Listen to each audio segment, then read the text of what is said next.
जब बीमार माँ को बेटों ने मंदिर की सीढ़ियों पर छोड़ा तब उसे इस बात का दूर दूर तक भान नहीं था कि उसके अपने बेटे भी इस तरह का व्यवहार कर सकते हैं। उसे ये गुमान था कि उसके 4 बेटे और 4 बेटियां हैं, एक नाराज होगा तो दूसरा सेवा करेगा ही। 8 बच्चे अपनी माँ को एक पल के लिए आंखों से दूर नहीं होने देते थे। 8 बच्चे शहर में एक के बाद एक जाते रहे। गर्मियों की छुट्टियों में गांव आते तो पूरी हवेली भर जाती।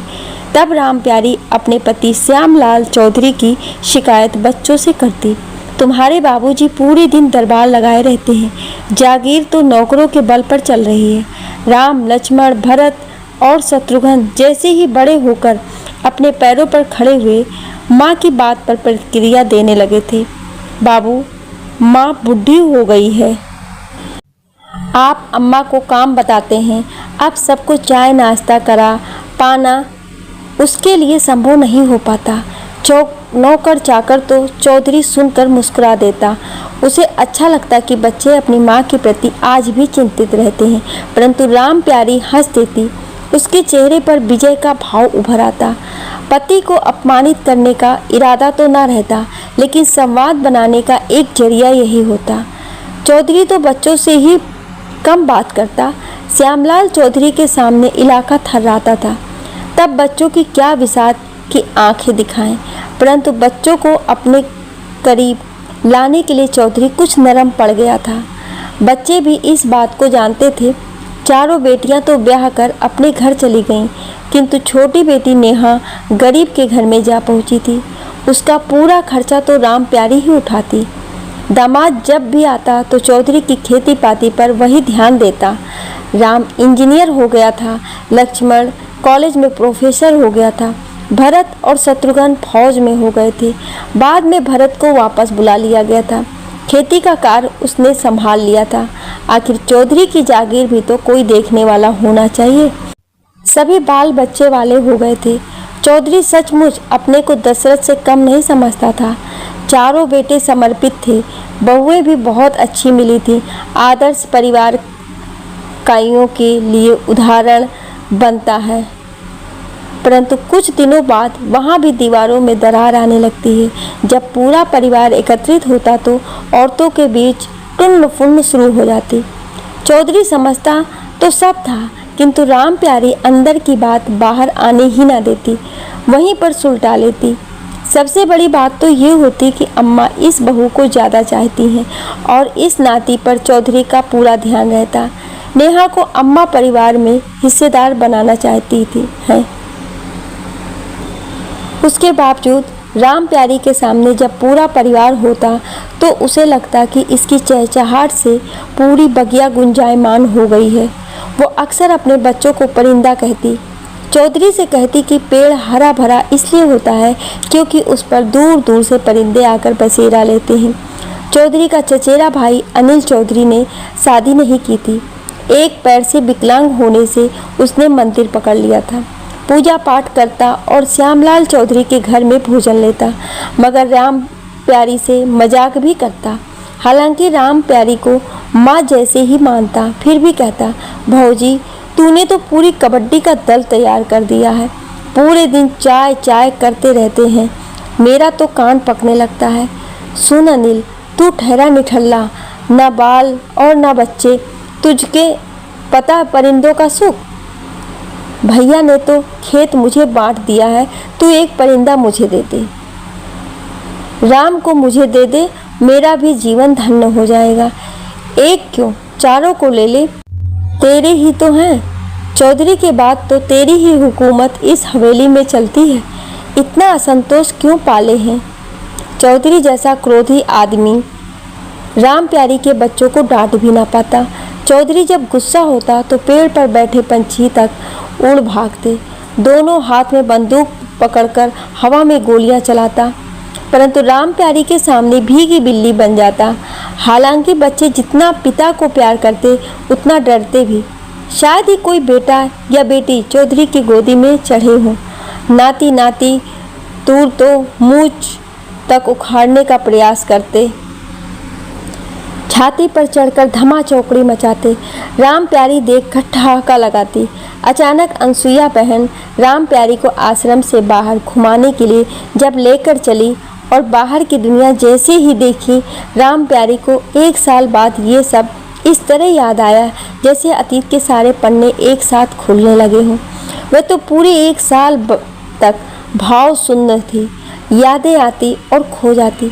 बुढ़ापे में भी महारानी जैसे दिखने वाली राम प्यारी आश्रम में सिकुड़कर बकरी हो गई थी। बड़े महाराज और साधु महाराज ने ऐसी कोई कसर नहीं छोड़ी थी ताकि किसी तरह राम प्यारी की याददाश्त लौट आए।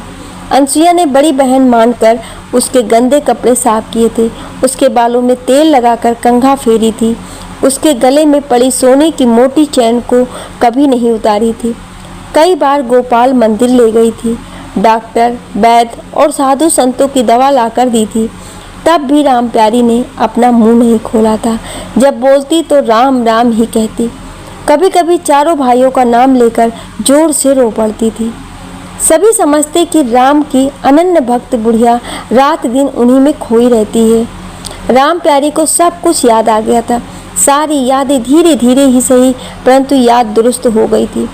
अनसुईया कहती, बहन तू तो गोपाल के चरणों में गिरकर मांग ले। मेरे प्रभु बहुत दयालु हैं, तुझे सब याद आ जाएगा। ये बांके बिहारी का ब्रिज धाम है, इसे वृंदावन कहते हैं। यहाँ साक्षात कृष्ण हैं। वे सब समझ गई परंतु तब भी खामोश थी। उसे तो रह रहकर घर की याद आने लगी थी। अम्मा बाबूजी की मृत्यु के बाद से तुम बहुत बीमार रहने लगी हो। तुम्हारा मन नहीं लग रहा, भरत के साथ वृंदावन घूम आओ, गाड़ी में तेल मैं डलाए देता हूँ।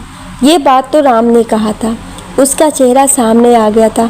उसे ये समझ में तो आने लगा था कि चौधरी की मृत्यु के बाद वह परिवार के लिए बोझ बन गई थी, परंतु बच्चों के मन में क्या चल रहा था ये बिल्कुल नहीं समझ पाई थी।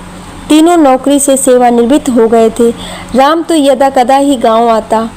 चौधरी ने तो मरने के पहले ही चारों भाइयों को जमीन और हवेली में हिस्सा दे दिया था। हवेली के सामने वाला हिस्सा सभी के हिस्से में था, जहां चौधरी और राम प्यारी रहा करते। अपने नाम से कोई संपत्ति नहीं लेती, सब कुछ चारों में बांट दिया था। राम प्यारी ने ही नहीं लेने दिया था। राम प्यारी भरत के हिस्से में ही आई थी। कड़क स्वभाव के होने की वजह से बहुएं दूरी बनाकर रहती। लक्ष्मण तो ससुराल में रहने लगा था। ससुराल में भी उसे संपत्ति मिली थी। हालांकि राम और लक्ष्मण रहते तो शहर में ही थे, परंतु राम प्यारी को कभी अपने पास ना लाते थे। राम प्यारी की सेवा भरत ही करता, परंतु वो भी झल्ला उठता। चारों भाइयों के बीच माँ को लेकर ही विवाद होता। राम जब आता तो राम प्यारी के ऊपर नाराज हो उठता। पूरे दिन मक्खी मारती बैठी रहती हो, कुछ हाथ पांव हिलाया करो। बार बार बीमार पड़ना और सबके ऊपर चिड़चिड़ाना, ये ही तुम्हारा काम रह गया है। किसके पास इतनी फुर्सत है कि बेटा तुम लोग मेरा हिस्सा दे दो, बसामन मेरा ध्यान रख लेगा। वैसे भी उसने आज तक माँ की तरह ही तो देख रेख की है। जब पेट छूट जाता है तो वही साफ करता है। नौकर होकर भी बेटे जैसा ही है। राम प्यारी इतना बोलकर बहुत रोई थी। बसामन ने बहुत समझाया था, काकी मैं भी एक बेटा ही हूँ। ये बात अनिल चौधरी को पता थी, लेकिन चुप थे। परंतु एक दिन चारों बेटे जब इकट्ठा हुए थे तब चारों की ऐसी बेइज्जती की कि किसी ने सर उठाकर जवाब नहीं दिया था।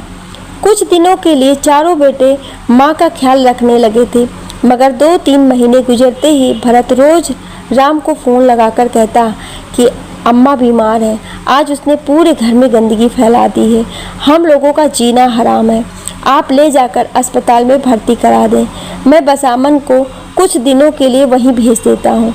याददाश्त वापस आते ही राम प्यारी पुरानी बातों को याद करती जाती और आश्रम के काम में हाथ बटाना शुरू कर दी थी। पहली बार उसने आश्रम के चौगान में अकेले झाड़ू लगाई थी। फिर बड़े महाराज के कपड़े धोने के लिए उठाई तो बड़े महाराज ने हाथ पकड़ लिया था। माता, आप हम सबकी माता हैं, ये काम आपका नहीं है। आप ठीक हो गई, ये प्रभु की बहुत बड़ी कृपा है। आप तो राधा राधा बोलिए, खो जाइए इस वृंदावन के आगोश में, फिर कभी दूसरी बार माँ के गर्भ में आने की नौबत ही ना आए। ये संसार बहुत ही छलिया है। राम प्यारी हंसती थी, बोली, कुछ नहीं थी। उसी समय अनसुईया, जो राम प्यारी के बहुत करीब थी, उसने भी हंसते हुए कहा था, बहन, आज तुम्हें बाहर घुमाने ले चलती हूँ। पहली बार तुम समझ पाओगी कि वृंदावन में कृष्ण की महिमा कितनी है। जब पूरी तरह से ठीक हो जाओगी तो वृंदावन घुमाऊंगी, 84 कोस की यात्रा भी कराऊंगी। राम प्यारी के मन मस्तिष्क में पूरी घटना चलचित्र की तरह चल रही थी। उसके दिलो दिमाग में परिवार बैठा था। कृष्ण तो घुसने ही नहीं पा रहे थे, फिर उसने हामी भर दी थी। आश्रम के पास एक खूबसूरत बगीचा था। बड़े महाराज ने तो कई बार अनसुईया से कहा था कि माता को कभी बगीचे में घुमा लाओ, मन बहल जाएगा। बगीचे में छोटे बड़े पेड़ के साथ फूलों की क्यारियों में कई तरह के फूल खिले थे। राम प्यारी जैसे ही उसे बगीचे में गई, उसे लगा कि ये बगीचा तो उसी का है। बच्चे, जवान और बूढ़े भी पार्क में घूम रहे थे। राम प्यारी आम के पेड़ को देखकर चीख उठी, अनसुईया देखो ना, कितना सुंदर पेड़ है, आओ इसी के सामने बैठते हैं। राम प्यारी के मुंह से अपना नाम सुनकर अनसुईया को बहुत अच्छा लगा था। पहली बार नाम लिया था, वो खुश हो गई थी, परंतु समझ नहीं पाई थी कि इसी तरह का पेड़ राम प्यारी के हवेली के सामने खड़ा है। चौधरी से भी बड़ी उम्र का है। चौधरी उसी आम के नीचे बैठा करता था। शाम होते ही दरबार लगने लगती। फरीद काका, भिखारी सिंह, राम उजागर, वंशीधर और पता नहीं कौन कौन आकर जम जाते। लोग आते जाते और बसामन काका कुर्सियां लाकर रखते जाते। चौधरी ऊंची आवाज में राम प्यारी को आवाज देता, चौधराइन, चाय चुक्कर का बंदोबस्त होगा। राम प्यारी जमनी को पहले ही चाय का पानी गर्म करने को कह चुकी होती।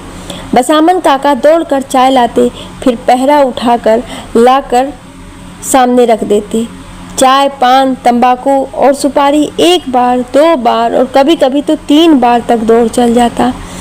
पता नहीं कितने आते और कितने चले जाते। शाम का सूरज जैसे ही ढलने को होता, दूर दूर से रंग बिरंगे परिंदे आकर इस पेड़ पर बैठने लगते। पूरे 1 घंटे तक उनकी चाय के बीच चौधरी की दरबार में दखल पड़ता रहता, परंतु राम प्यारी के प्यारे परिंदों पर कोई गुस्सा उतारने की हिम्मत न करता।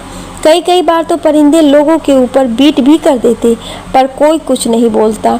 चौधरी ही गुस्सा आ जाता, गुस्सा से कह उठता कि इस पेड़ को ही कटवा दें, परंतु चौधरी के प्राण बच्चों की तरह इनमें बसते हैं।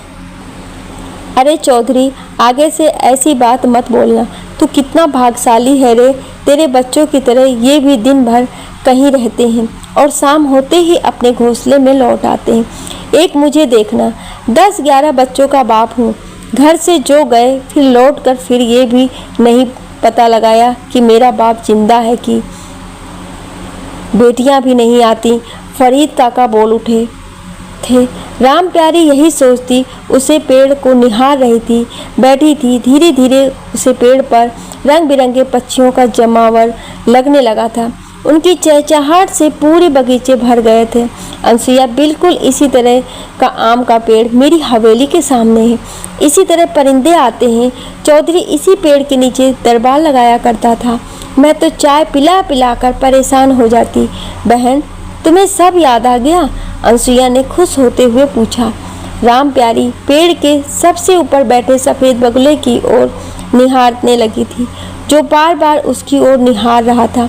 उसे लगा कि जैसे चौधरी उसकी ओर देख रहा है और कह रहा है, चौधराइन, कितना गुमान था तुम्हें अपने बच्चों पर। कहती थी ना, मेरा राम तो सचमुच राम है, भरत जैसा तो कोई है ही नहीं, और ना जाने क्या क्या कहती थी। राम प्यारी की आंखें भर आई थी।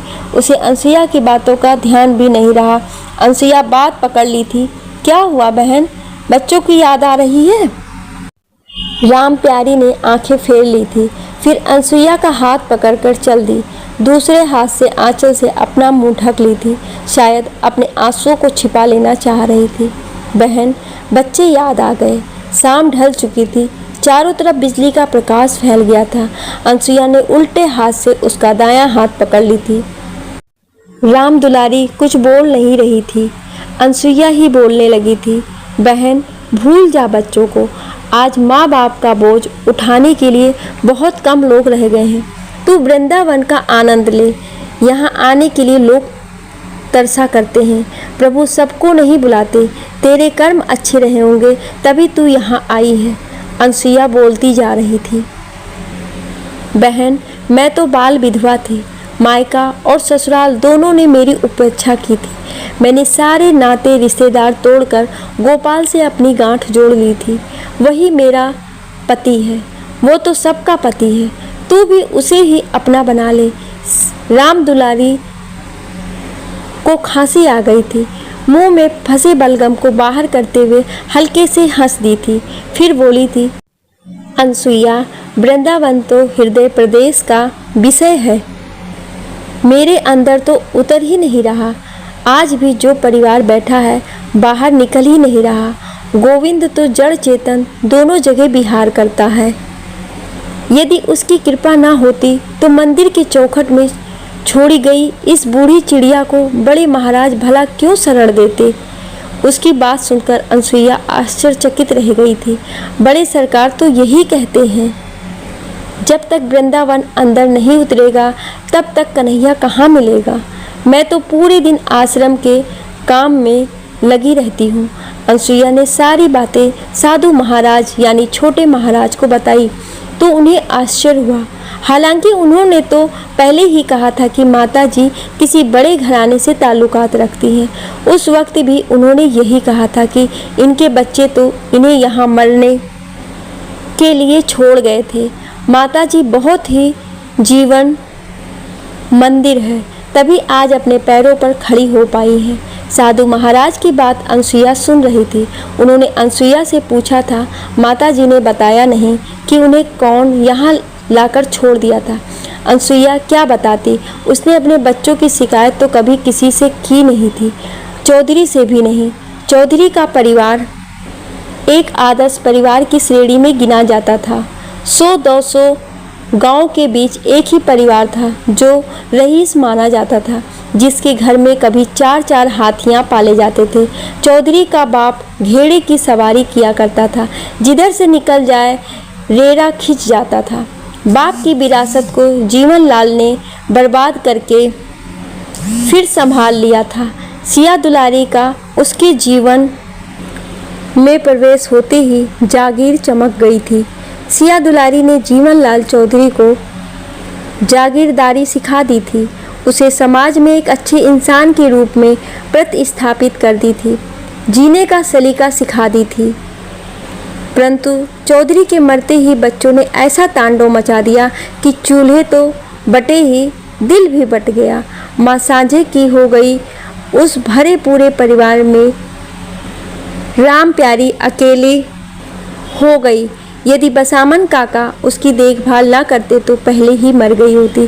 कभी किसी को कुछ न कहने वाली राम प्यारी बेटे बहुओं को खरी खोटी सुनाने में पल भर की देरी न लगाती। उसने गांव के लोगों को बुलाकर बच्चों की करतूतों का बयान कर देती। जिस घर से कई परिवार पलते पोसते, उस परिवार की मालकिन 2 रोटी के लिए एक नौकर का रास्ता देखती। मैं अभी मरी नहीं हूँ, जीने की आशा भी नहीं है, पर क्या करूँ, भगवान मुझे बुला ही नहीं रहा है।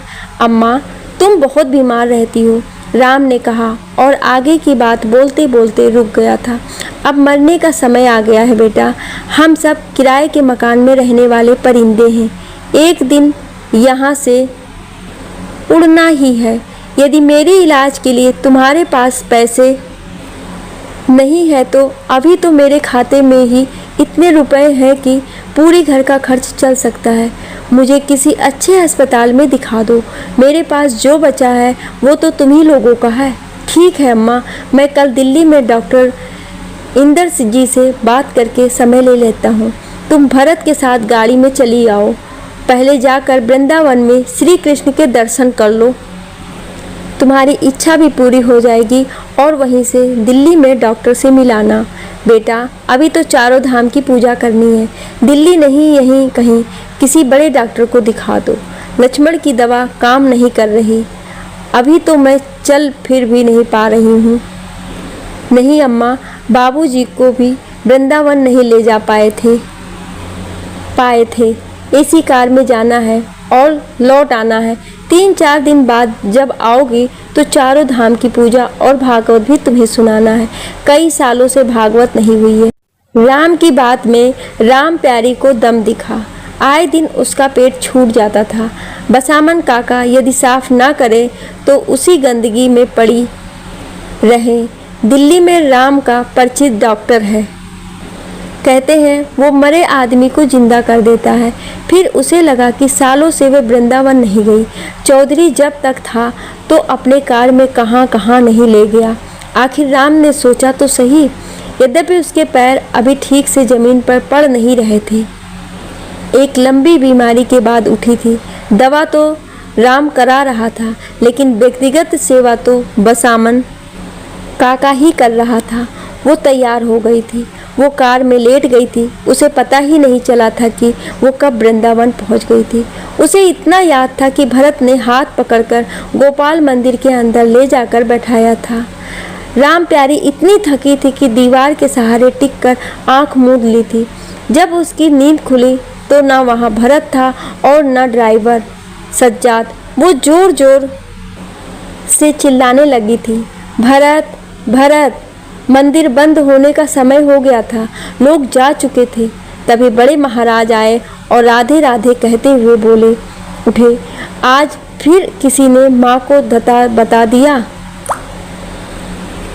अनसुईया, माता जी को उठाओ।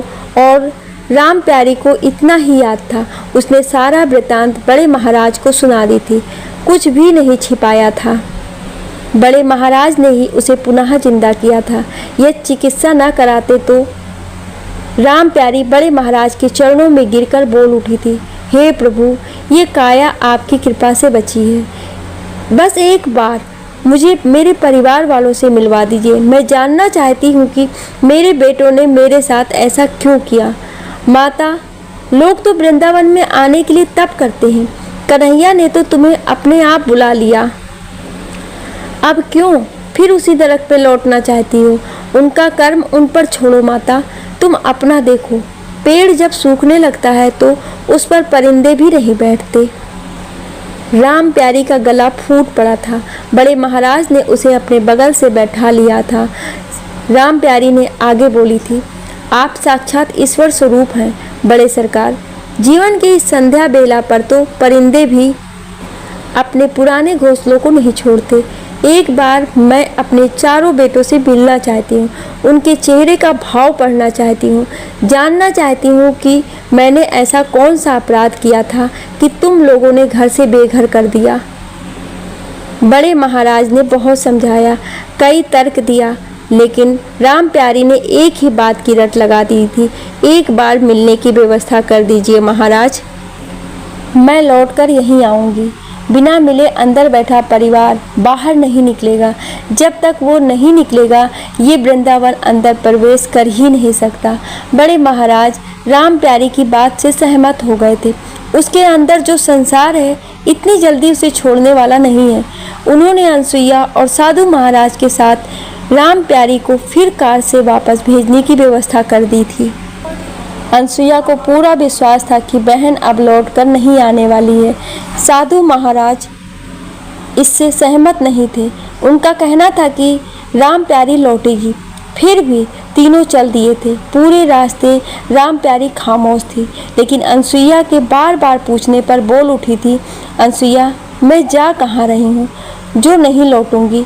मैं तो ये देखने जा रही हूँ कि मैंने और चौधरी ने जो आश्रम बनाया था वो कैसा है, जिसके दर से कभी कोई भूखा नहीं लौटा, खाली हाथ नहीं लौटा। आज भी सामने खड़े आम के विशाल वृक्ष में परिंदे आकर बैठते हैं कि नहीं। जो बगीचा हम दोनों ने तैयार किए थे वो जिंदा है कि नहीं।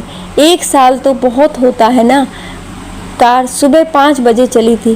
पूरे दिन चलकर 400 किलोमीटर की दूरी तय की थी। कार दिन ढलने के पहले ही पहुंच गई थी।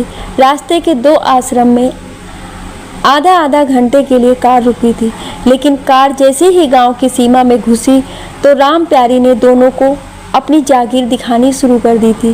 कार जब गांव में आई तब अंधेरा हो रहा था, शाम नीचे उतर रही थी। चौधरी के घर के सामने खड़ा आम का पेड़ सूख चुका था, वह ठूंठ की तरह खड़ा था। उसकी डालें सूख गई थी, कुछ कट गई थी। आसमान धीरे धीरे धुंधला होता जा रहा था।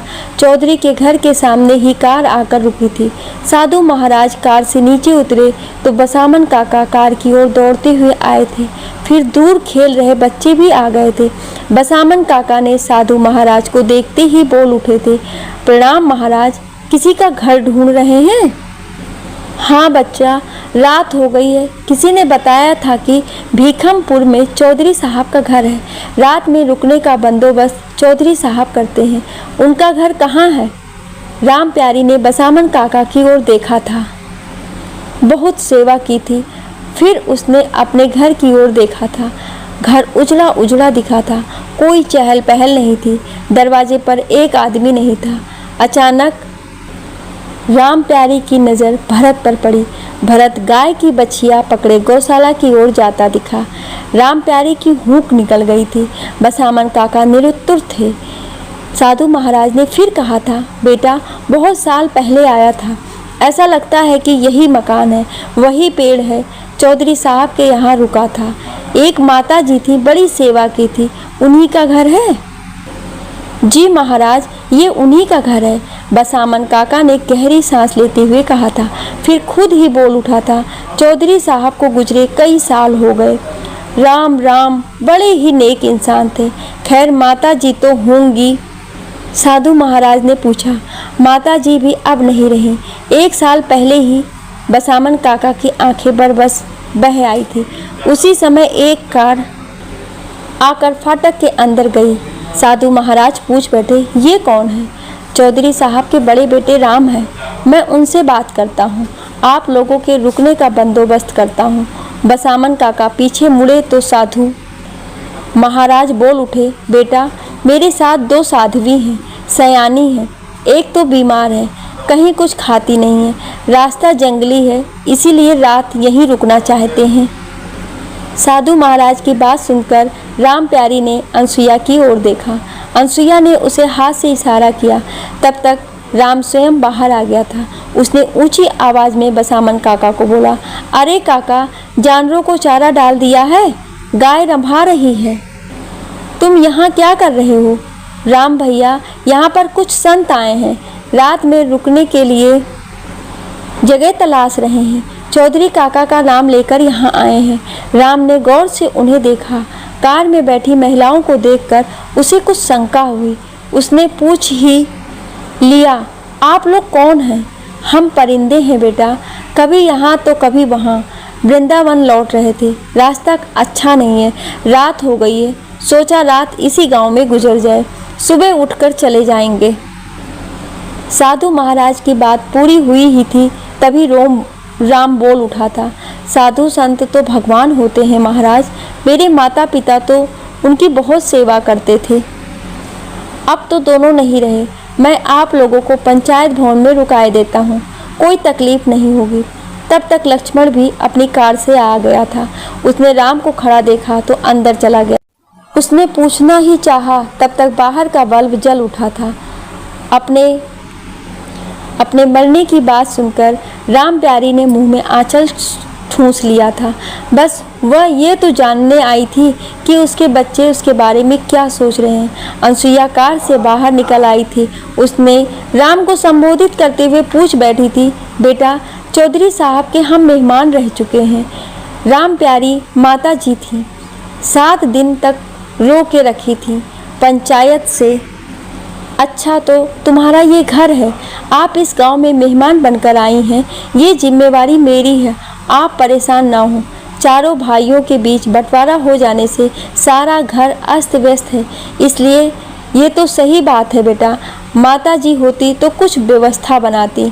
साधु जी, पंचायत में रुकने से अच्छा है कि यहाँ से 10 किलोमीटर पर दुग्धाधारी महाराज का एक छोटा सा आश्रम है। हम लोग तो माता जी की वजह से चले आए थे। चलिए, यहाँ नहीं रुकना है, हमारी बहन भी नहीं रही। अनसुईया पीछे पलटी और कार में बैठ गई। राम ने उसकी ओर देखा, फिर विनम्र भाव से बोला, आप नाराज मत होइए माताजी, मेरी माताजी अब इस दुनिया में नहीं है। तब भी चौधरी साहब के घर से कोई निराश होकर नहीं गया है। आइए काका, आप लोगों को पीछे मंदिर वाले कमरे में रुकवा दें। भोजन की व्यवस्था से लेकर सारी व्यवस्था कर दो। राम जैसे ही पीछे मुड़ा, सामने से भरत और शत्रुघ्न भी आ गए थे। बच्चे तो थोड़ी देर बाद जा चुके थे, किंतु गांव के 2-4 लोग राम के दरबार में पहुंच गए थे। चौधरी की जगह पर राम का दरबार लगने लगा था। कार के अंदर बैठी राम प्यारी का गला फूट पड़ा था। साधु महाराज समझ गए थे। पलटकर जैसे ही कार में बैठे बसामन काका की निगाह राम प्यारी के ऊपर पड़ी, बल्ब की रोशनी में राम प्यारी का चेहरा साफ नजर आने लगा था। बसामन काका ने धीरे स्वर में कहा, चौधराइन काकी। ये सुनते ही सभी के कान खड़े हो गए थे। राम और भरत भौचक्का होकर कार की ओर निहारने लगे थे। राम प्यारी ने आंचल को सर पर डाल लिया था। तब तक साधु महाराज कार में बैठकर बोल उठे थे, राम, जिसके बेटे अपने माँ बाप को भी स्वीकार नहीं करते, मेरा वृंदावन उसे भी अपनी गोदी में जगह देता है। कभी तुम्हारे साथ ऐसा हो तो चले आना। माता पिता तो परिंदे होते हैं, तो सूखी डाल में भी बैठकर रात गुजार लेते हैं। उन्हें पता होता है कि कब पंछी पिंजरे से बाहर चला जाएगा। बात समाप्त होते साधु महाराज ने कार स्टार्ट करके जैसे ही पीछे मोड़ा, राम तेजी से आगे बढ़ा। लोग कुछ समझते उसके पहले ही कार आगे बढ़ गई थी। सभी भौचक थे। कार धुआं छोड़ते लोगों के आंखों के सामने से ओझल हो रही थी। राम को लगा कि वो बैसाखी के सहारे धीरे धीरे बाहर निकल रहा है। उसने दूर दृष्टि फेंकी तो उसे रेगिस्तान ही रेगिस्तान दिखाई दे रहा था। उसे लगा कि उसका पूरा शरीर लकवाग्रस्त हो गया है। रात की कालिमा चारों तरफ फैल गई थी।